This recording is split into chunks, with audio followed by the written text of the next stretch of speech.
Hi guys!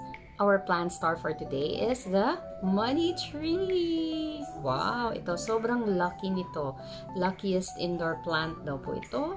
Ayon sa belief ng mga people from Asia, especially po yung mga Chinese, makikita mo sila na meron silang money tree. Itong money tree na to, ang usually pong nilalagay nila sa mga businesses nila or sa offices. So, ang money tree po or tinatawag na Pachira aquatica, ito po yung hitsura niya. Minsan naka-braid po ito kasi meron silang paniniwala. Merong paniniwala na naka-braid po siya, nalalock in po yung swerte. So, meron po tayong medyo mas malaking money tree na po ito. Ang ganda na niya, oh. Na naka-braid po ang kaniyang stems. Nung malambot pa siya, bin-braid na siya. Ngayon, medyo matigas na po eh. So, mahirap na siyang i-bend-bend. And then, usually, meron po siyang red ribbon. Para, ano rin, it symbolizes luck also. So, fortune. Para magkaroon ng maraming fortune and luck. So, ito po, saan man ibibili? Siyempre sa mga nursery stores. Pero, napaka-accessible po siguro kung nasa Manila kayo sa IKEA. Ito, favorite ko siya, oh. You can get this from the plant section of IKEA. And this costs only 90 pesos. Ang mura, diba? Less than 100 pesos. And meron kayong mapapurchase na mas maliit pa po. Mga ganyan, kalahati niya. Na 50 pesos. So, maganda siyang giveaway. So, pwede nyo tong gift for Christmas or sa any occasion. Or kung gusto nyo, pwede rin naman tong giveaway sa mga halimbawa weddings or birthdays.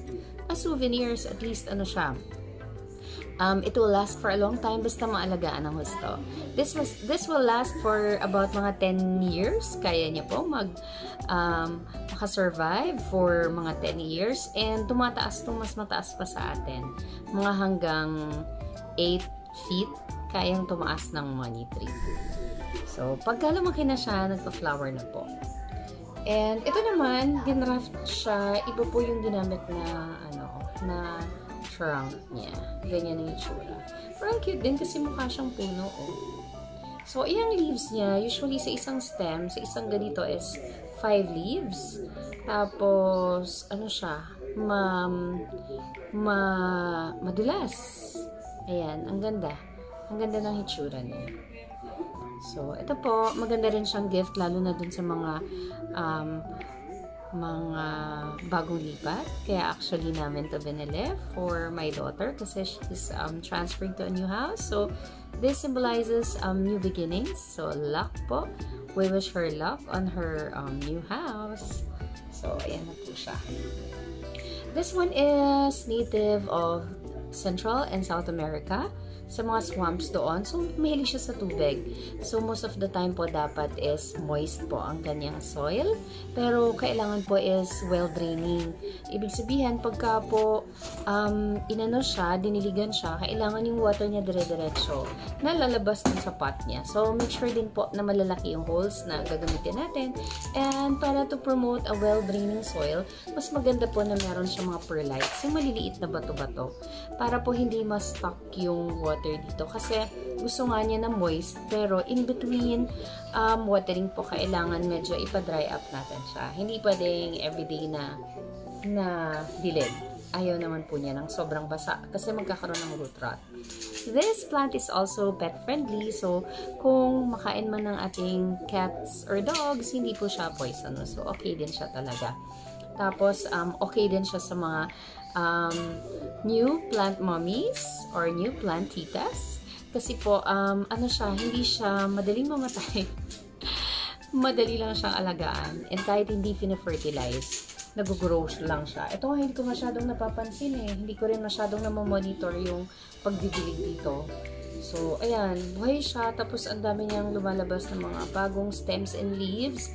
And ito, hindi ko na trim, pero mas maganda kung matrim siya para yung mga ibang parang sobrang laki, mabawasan. And it will promote new growth kapag tinitrim din siya.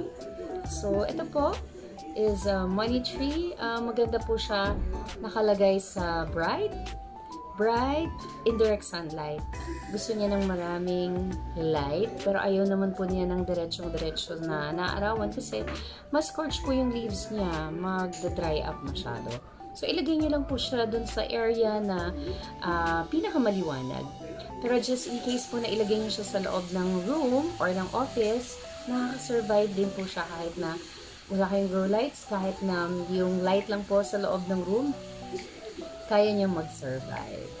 So, ayan po, if you wish to have a money tree like this, very lucky po, come and get one for yourself. So, that's it for today's Plant Star. Please follow for more and I'll see you again soon for another Plant Star.